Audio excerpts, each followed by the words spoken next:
Hey friends, it's Kimberly here with Specialty Care Management and Reiki and Coaching. So my friend Jack Holder had an awesome quote on his LinkedIn today. He said, "Opportunities to find deeper powers within ourselves come when life seems the most challenging."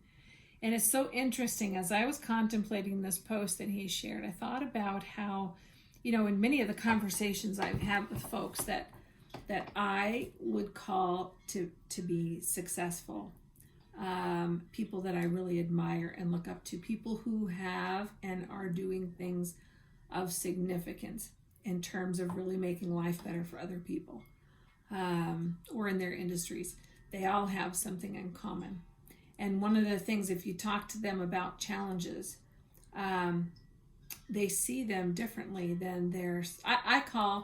I basically put people into two categories. You have your small box thinkers and your big box thinkers. Small box thinkers, they put themselves in a very small box. These folks do see challenges and opposition as a roadblock. And everything that happens to them that's bad or not desirable is all somebody else's fault. They tend not to claim responsibility. They're the ones that tend to hold on and safeguard ideas. They don't want to share them because for fear somebody's going to take it away, right? They're always in this state of looking for conflict or looking for competition out there that's going to hurt them versus expanding and growing and giving and offering and attracting and accepting and receiving. You have to have a really big box to accept all the good that wants to come your way, whether that's in your personal life or your business life. You got a small box.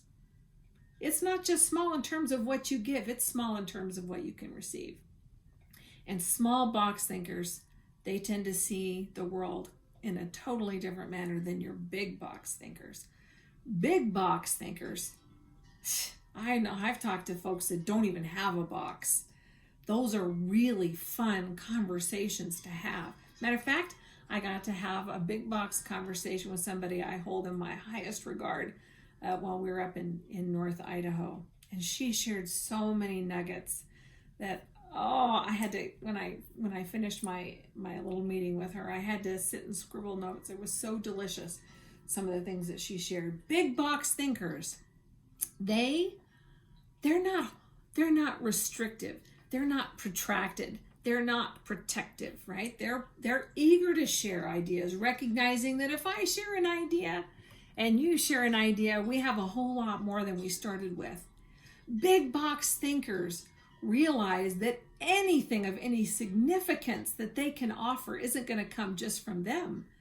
We're all inadequate in and of ourselves. But tying our dreams and our visions to the dreams and visions of other people, and then capitalizing on that multiplicity of energy and synergy and desire and drive makes all the difference. Those kinds of thinkers, it's hard to put all of that power in a box. Wouldn't you agree? Likewise, their box is so large, it has plenty of room to receive and to allow to come in an attitude of gratefulness. And it doesn't mean that hard things don't come to these folks. They have a ton of obstacles. They get obstacles in the form of venomous behavior on that part of small-minded people, usually small box thinkers. Small box thinkers would rather squish this big box because they don't want to have to grow their box. It's going to require energy, right? And it was interesting in talking with this amazing individual. They shared a lot of their history and some of these struggles that, I certainly had been previously unaware to. And yet, despite all those obstacles, they grow. Why? They can't be denied the growth. Their box is so big. It's almost an infinite box, right? And they realize that while they can't do anything of any great significance and import all by themselves, naturally they're going to attract the very individuals, the circumstances, the opportunities, the different scenarios that are going to arise that are going to, because they act as a magnet, they're going to draw those very stimuli that they need to make this magic happen. Big box thinkers, oh, they're delicious. I would encourage you, think about who in your circle, if you can, now keep in mind, big box thinkers are busy. They're busy and they're doing. And they're typically not your real flamboyant out there because they don't have time to be showboating. They're not showboaters at all. But when you find those individuals, I would count every interaction as a priceless gift that you will walk away from enriched for having had it with them. Now, if your circle is such that maybe you're with a bunch of small box thinkers, you can immerse yourself in big box thinkers. It's called your library. There's tons of big box thinkers in a library. Maybe you can't go out to dinner with, somebody in your area that you think is just this big box person, but you can absolutely have every meal with them as you read this book at your dinner table. Not encouraging you to forego your family, but in those quiet meals that you have on your own. Immerse yourself with some of the greats.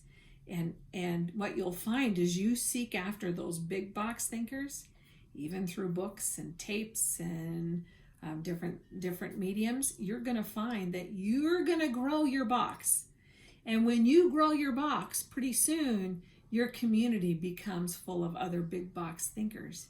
And then you think, oh my gosh, how did I get in this space? It's because you've grown your box. So there's my thought for you today is to get, if you feel like or find that you're in a small box, you don't have to stay there.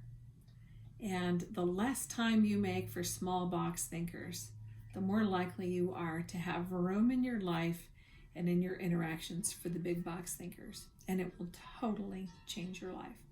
I believe in you, +1,000,000%. Make it a great day. Bye, friends.